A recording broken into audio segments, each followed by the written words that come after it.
పేదల ఆకలి తీర్చే 5 రూపాయలకే భోజనం అందించే అన్నా క్యాంటీన్లను స్వాతంత్ర దినోత్సవం నాడు ప్రారంభించాలని ఏపీ ప్రభుత్వం నిర్ణయించింది.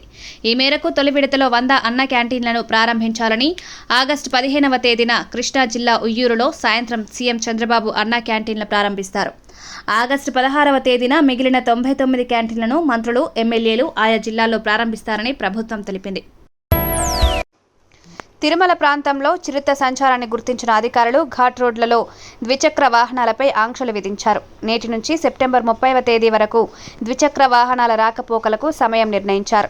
ఉదయం 6 గంటల నుంచి రాత్రి 9 గంటల వరకు మాత్రమే ద్విచక్ర వాహనాలకు అనుమతి కేటాయించారు. 78వ స్వాతంత్ర దినోత్సవ వేడుకల సందర్భంగా కావలిలో ఎమ్మెల్యే దగ్గుమాటి కృష్ణారెడ్డి ఆధ్వర్యంలో 100 అడుగుల జాతీయ జెండా ఆవిష్కరణకు ఏర్పాట్లు పూర్తి చేశారు. పురిటిగడ్డను ప్రేమించాలన్న ఐ లవ్ యూ కావలి పేరుతో సెల్ఫీ పాయింట్తో కావలి పేరును నలుదిక్కులకు వ్యాపింపజేసిన మహనీయులు శాసనసభ్యుల ఫోటో గ్యాలరీతో ప్రారంభోత్సవ వేడుక నిర్వహించారు. అని ఒక ఐకాన్ సింబల్ ను ఆగస్టు 15వ తేదీ రోజున ఆవిష్కరణ మహోత్సవం జరుగును. దేశ ప్రముఖులు, రాష్ట్ర ప్రముఖులు, కావలి ప్రముఖులు, కావలి శాసనసభ్యులతో కూడిన ఫోటో గ్యాలరీ కావలి ట్రంక్ రోడ్ లోని ఎన్టీఆర్ సర్కిల్ వద్ద శరవేగంగా నిర్మాణ పనులు జరుగుతున్నవి. ఈ కార్యక్రమానికి కావలి పట్టణంలోని అన్ని పాఠశాల విద్యార్థులు, పట్టణ పుర ప్రముఖులు అందరూ పాల్గొని 100 అడుగుల జాతీయ జెండా మరియు ఐ లవ్ కావలి అనే ఒక ఐకాన్ సింబల్ ను ఆగస్టు 15వ తేదీన ఉదయం 10 గంటలకు స్వాతంత్ర దినోత్సవం రోజున ఆవిష్కరణ. అందరూ ఆహ్వానితులే.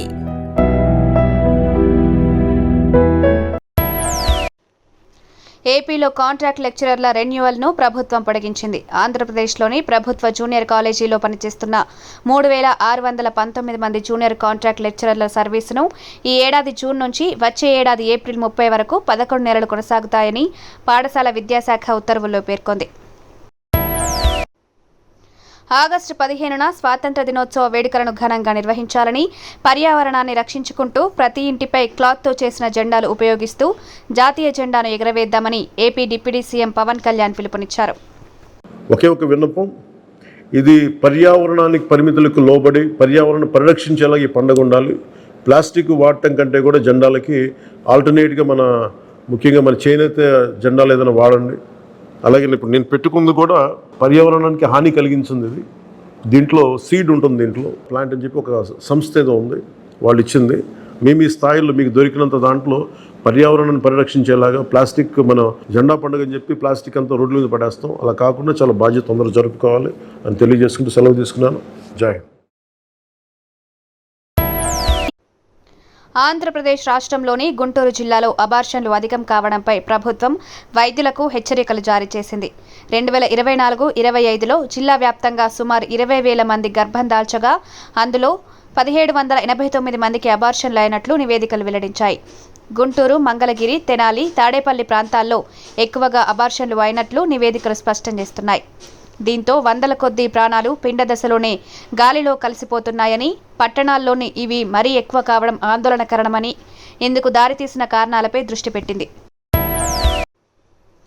కవిత బెయిల్ పిటిషన్పై విచారణ మళ్లీ వాయిదా పడింది. ఈ నెల 20కి వాయిదా వేసిన సుప్రీంకోర్టు ప్రతివాదులుగా ఉన్న సీబీఐ, ఈడీకి నోటీసులు జారీ చేసింది. కౌంటర్లు దాఖలు చేయాలని ఆదేశించింది. కవిత తరపు న్యాయవాది ముకుల్ రోహత్కి మధ్యంతర బెయిల్ కోరగా వాదనల తర్వాత నిర్ణయం తీసుకుంటామని ధర్నాసనం తెలిపింది. నూతన మద్యం విధానం రూపొందిస్తున్న ఏపీ ప్రభుత్వం మందుబాబులకు గుడ్ న్యూస్ చెప్పనుంది. ధరలు భారీగా తగ్గించే దిశలో భాగంగా ప్రముఖ బ్రాండ్ల క్వార్టర్ మద్యం 80 రూపాయల నుండి 90 రూపాయలకే అందించేందుకు చర్యలు తీసుకుంటోంది. ధర తగ్గినా నాణ్యత మాత్రం బాగుండేలా అధికారులు చర్యలు తీసుకుంటున్నారు. తక్కువ ధర కేటగిరీలో గత ప్రభుత్వం క్వార్టర్ బాటిళ్లు 200 రూపాయలకు ఇవ్వాలని, అన్ని రకాల ఎంఎన్సీ బ్రాండ్లకు అనుమతులు ఇవ్వాలని, ఈ నెలాఖరు లేదా వచ్చే నెల మొదటి వారంలో ప్రముఖ బ్రాండ్లు అందుబాటులోకి వచ్చే అవకాశం ఉందని తెలిపింది.